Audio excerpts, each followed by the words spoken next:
اعوذ باللہ من الشیطان الرجیم بسم اللہ الرحمن الرحیم قالت خلوا فی امم قد خلت من قبلکم من الجن والانس، کہا جائے گا کہ اچھا داخل ہو جاؤ ان امتوں میں جو تم سے پہلے گزر چکی ہیں جنوں اور انسانوں میں سے، نار میں، آگ میں، یعنی ایک ایک قوم کا حساب ہوتا جائے گا اور وہ جہنم کے اندر جھونکے جاتے رہیں گے۔ پہلی نسل گئی، پھر اس کے بعد دوسری آئی، دوسری گئی، تیسری آئی۔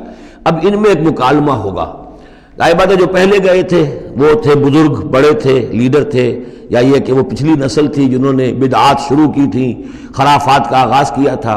یہ بعد میں آنے والے ان پر لعنت کریں گے کہ تم نے ہمیں مروایا، تمہاری وجہ سے ہم بھی برباد ہو کر یہاں آئے ہیں، تو تمہیں دوہرا عذاب ملنا چاہیے۔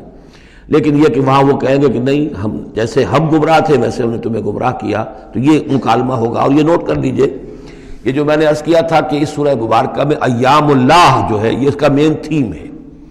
تو ایام اللہ کو یوں سمجھیے کہ ایک تو انسانی تخلیق کے اعتبار سے، ایک تو وہ ازل ہے جبکہ آدم کی تخلیق ہوئی، قصہ آدم و ابلیس ہوا، یہاں سے تو ہمارا وہ وقت جو ہے وہ شروع ہوتا ہے، اور جنت اور دوزخ میں پہنچ کر گویا کہ وہ ایک دور ختم ہوتا ہے، وہ آخری بات ہے۔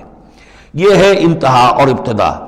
اس کے مابین ہے کہ جو انبیاء آئے، رسول آئے، ان کی داستانیں ہیں، ان کے حالات ہیں، ان کے واقعات ہیں، قوم نوح اور قوم ہود اور قوم صالح۔ تو یہ یہاں پر ایسا کیا گیا کہ پہلے وہ تخلیق کا مرحلہ آدم کا، اور وہ قصہ آدم و ابلیس آ گیا اول۔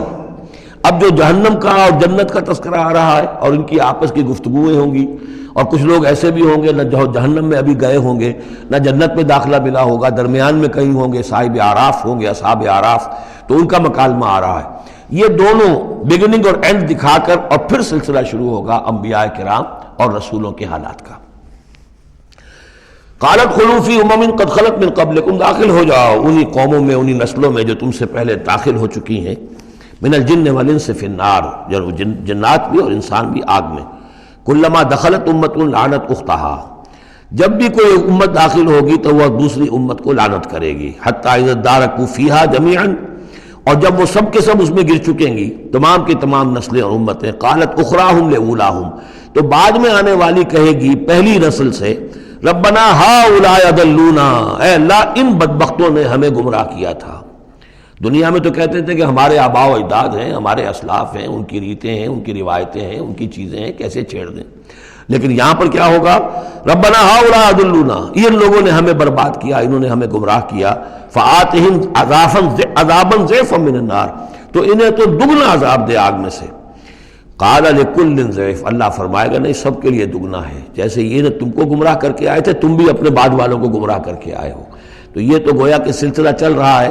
تو اس لیے یہ کہ وہ تو ہر ایک کو سوچنا چاہیے تھا کہ اپنی عقل سے کام لیتا، ہم نے تمہیں عقل دی تھی، شعور دیا تھا، کیوں تم تقلید اعمیٰ کے اندر مبتلا رہے؟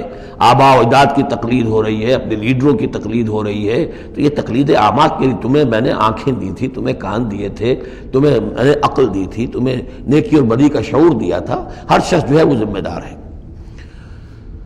قال لکل ضعف، اللہ فرمائے گا سب کے لیے دوہرا ہے، ولکن لا تعلمون، لیکن تمہیں اس کا علم نہیں ہے۔ وقالت اولاہم لاخراہم، اب وہ کہیں گے پچھلے جو ہیں، جو پہلے والے تھے، بعد میں آنے والوں کو، فما کان علیکم علینا من فضل، دیکھو نا، نہیں نا تمہیں کوئی، ہم پر کوئی فضیلت حاصل نہیں ہو سکی، تم نے خام خواہ ہم پر لعنت کی، لیکن اس سے کیا حاصل تمہیں کیا ہوا؟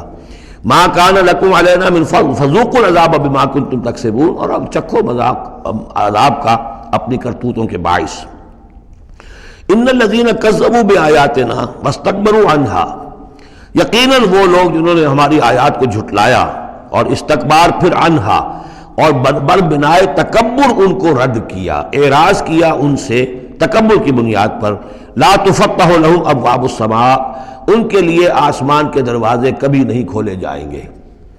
یہ کچھ اشارات ہیں قرآن مجید میں جس سے معلوم ہوتا ہے کہ جہنم اسی زمین پر ہوگی، اور ابتدائی جنت بھی یہی ہوگی، ابتدائی نزل والی جنت جو ہے وہ بھی اسی زمین پر ہوگی، اور جہنم بھی اسی زمین پر ہوگی۔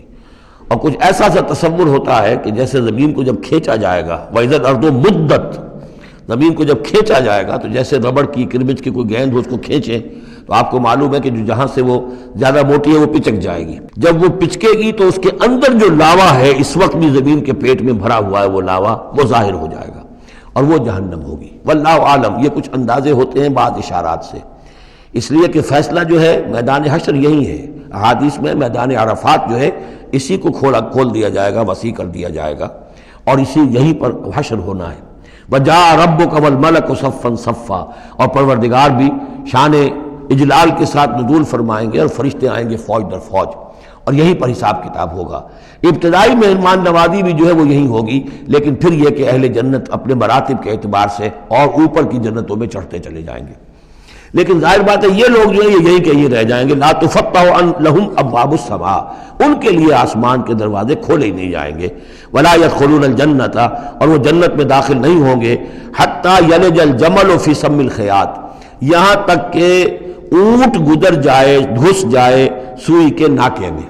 اسے کہتے ہیں تعلیق بالمحال، نہ یہ ممکن ہے کہ سوئی کا ناکہ اتنا بڑا ہو جائے کہ اونٹ گزر جائے، یا اونٹ اتنا چھوٹا ہو جائے کہ سوئی کے ناکے میں داخل ہو جائے، نہ ان کفار کے جنت میں داخل ہونے کا کوئی امکان ہے۔ اور یہ بات بھی نوٹ کیجئے کہ یہی بات اصل میں حضرت عیسیٰ علیہ السلام نے تنقید جو انہوں نے کی تھی کہ ایک دولت مند شخص ان کے پاس آیا، جیسے ہمارے ہاں بھی ہوتے ہیں جو دیندار ہیں، سیٹھ ہیں، اور وہ دین کے کام بھی کرتے ہیں، تو انہوں نے کہا کہ بتائیے آپ کی تعلیم کیا؟ ان کا نماز پڑھو، روزہ رکھو، کل نماز روزہ میں کرتا ہوں۔ اچھا اپنے غریبوں کے اپنے مال میں سے دو، یہ کرو وہ کرو، یہ بھی میں کرتا ہوں، آپ بتائیے اور کیا ہے؟ پھر آخر میں فرمایا حضرت مسیح نے، اچھا اپنی صلیب اٹھاؤ اور میرے ساتھ چلو۔ یعنی یہ کہ اب وہ ہے وہ جد و جہد حق و باطل کی کشاکش، یہ نیکی کے کام کرنا، دھندوں میں لگے رہنا، اور اپنے ساتھ کچھ نہ کچھ نیکی کا کام ہے، کچھ پن ہے، کچھ خیرات ہے، کچھ ثواب کے کام ہے، کوئی نماز ہے، روزہ ہے، یہ تو آسان ہے، لیکن یہ کہ اس کشاکش حق و باطل جو ہے اس میں لگنا، کہ جس میں پھر اندیشہ ہو کہ پھانسی بھی آ سکتی ہے، اندیشہ ہو جان بھی جا سکتی ہے، تکلیف بھی آ سکتی ہے۔ تو جب انہوں نے کہا کہ اچھا ٹھیک ہے، پھر جب تم نے یہ ساری منزلیں طے کر لی تو آخری منزل ہے اپنی صلیب اٹھاؤ میرے ساتھ آ جاؤ۔ تو اس شخص کا چہرہ لٹک گیا اور وہ چلا گیا۔ تو حضرت مسیح نے فرمایا کہ اونٹ کا سوئی کے ناکے میں سے گزرنا ممکن ہے، لیکن کسی دولت مند شخص کا اللہ کی بادشاہت میں داخل ہونا ممکن نہیں ہے۔ بہرحال میں اس وقت اسے کسی دلیل کے طور پہ پیش نہیں کر رہا ہوں، لیکن میں نے صرف یہ کہ یہی جو ہے محاورہ جو قرآن مجید میں یہاں آیا ہے، حتیٰ یلج الجمل فی سم الخیاط، یہی ہے کہ جو حضرت عیسیٰ علیہ السلام نے استعمال کیا۔ وَكَذَلِكَ نَجْزِي الْمُجْرِمِينَ، اور اسی طرح ہم بدلہ دیتے ہیں مجرموں کو۔ لَهُم مِّن جَهَنَّمَ مِہَادٌ، ان کے لیے جہنم ہی کا ہوگا بچھونا، وَمِن فَوْقِهِمْ غَوَاشٍ، اور اسی کا اوڑھنا ہوگا، لحاف بھی اسی کا ہے آگ کا، اور اس کے گدے بھی۔ وَكَذَلِكَ نَجْزِي الظَّالِمِينَ، اور اسی طرح ہم ظالموں کو بدلہ دیں گے۔ صدق اللہ العظیم۔